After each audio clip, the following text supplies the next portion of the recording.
Hey there, everyone. This is Dan from the Strength Coach Tutor. Thanks for checking out today's video. If you guys need more help passing your CSCS exam, please head to thestrengthcoachtutor.com and make sure you join our online classroom, book a one-on-one tutoring session with me to make sure you pass the first time. All right, guys. So let's go ahead and get started and talk about the relationship between intensity, volume, and rest periods. So this is the thing, right? Intensity and volume, it's a give and take relationship. When intensity goes up, volume's got to come down. And when volume's high, intensity has to be low.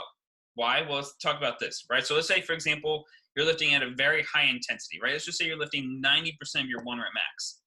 I don't know anyone who's going to be able to bust out 6, 8, 10 plus reps, right? Just not possible, right? As our intensity gets higher, we are not able to lift as much weight, right? So therefore, we're not able to lift it for as many reps. So therefore, volume's going to come down. Repetitions are going to decrease as that intensity or the weight that we're lifting increases. Now, granted, we can mess with this a little bit, right? As if we can find a way to push through several sets, that's one way to increase volume a little bit. But for the overall scheme of things, volume is going to be low when that intensity is high. Now, when our intensity is low, we are able to perform at a much higher volume, right? We can do a lot more sets and reps because, again, that intensity allows us to, right? We're able to perform more repetitions. And now here's the caveat, and here's where rest periods come into play, right? What's become very popular in social media, and I know I'm guilty of this myself, is that when you're doing your heavy strength training, or what should be heavy strength training, but you're implementing super short rest periods, you're doing like 20, 30 seconds, even 60 seconds can be too short. When you're doing that heavy strength training, you're really looking to maximize strength and power output. We need those longer rest periods. The textbook recommends, right, this Essentials of Strength and Conditioning, when you're looking to train for strength and power, to rest for 2 to 5 minutes. That's a lifetime for most gym goers nowadays. And granted, right, maybe you feel like you're lazy, maybe you feel like you're not productive enough in the gym, you feel like you always have to be moving, whatever it is, we need to allow ourselves to take these rest periods, right?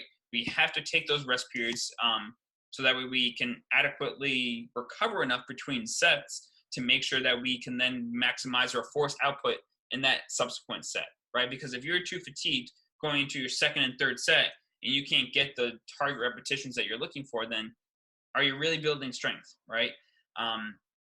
So obviously the goal with strength and power, to develop those, right, we progressively have to move things faster or to be able to produce more force, right?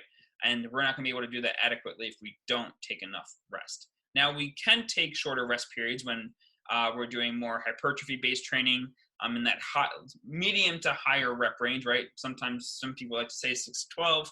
Some people say 8 to 20.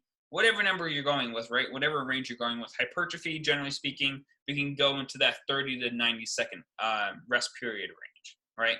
And then when we get into muscular endurance, we're looking for as short as rest periods as possible, right? Because the term is endurance that's in there, right? Muscular endurance. We want to be able to sustain that level of activity. The shorter the rest periods, right? Ideally, then the more we can actually spend time doing those repetitions, doing that activity. Now, of course, though, what allows us to keep doing that activity is the fact that the intensity is lower, right? So it's full soaker here, right? As intensity is lower, we're going to be able to perform more repetitions. We're going to have a higher volume, and rest periods are going to be low. But when intensity is high, volumes is going to be low, but then rest periods are going to be longer, right? Because we need that time to fully recover, right? And when you look at the end of chapter 3, in terms of those work to rest period ratios, the highest ratio is with that phosphagen system, right? So especially if you're doing like true strength training or powerlifting, whatever you want to call it, right? If you're doing any form of strength training, you're going to have a longer rest period, right? So give yourself that time to recover, to actually give yourself the opportunity to reach that goal, to actually increase strength. Don't burn yourself down by taking these super short rest periods. All right, guys? So I hope this explanation of the relationship between intensity, volume, and rest periods kind of help put some of the pieces together and why it matters and how it all, just fits.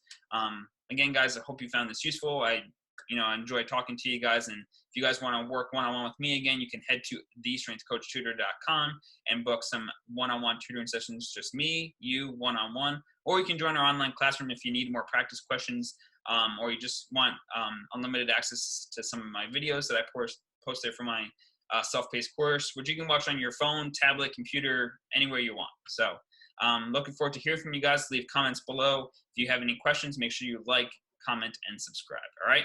See you guys soon.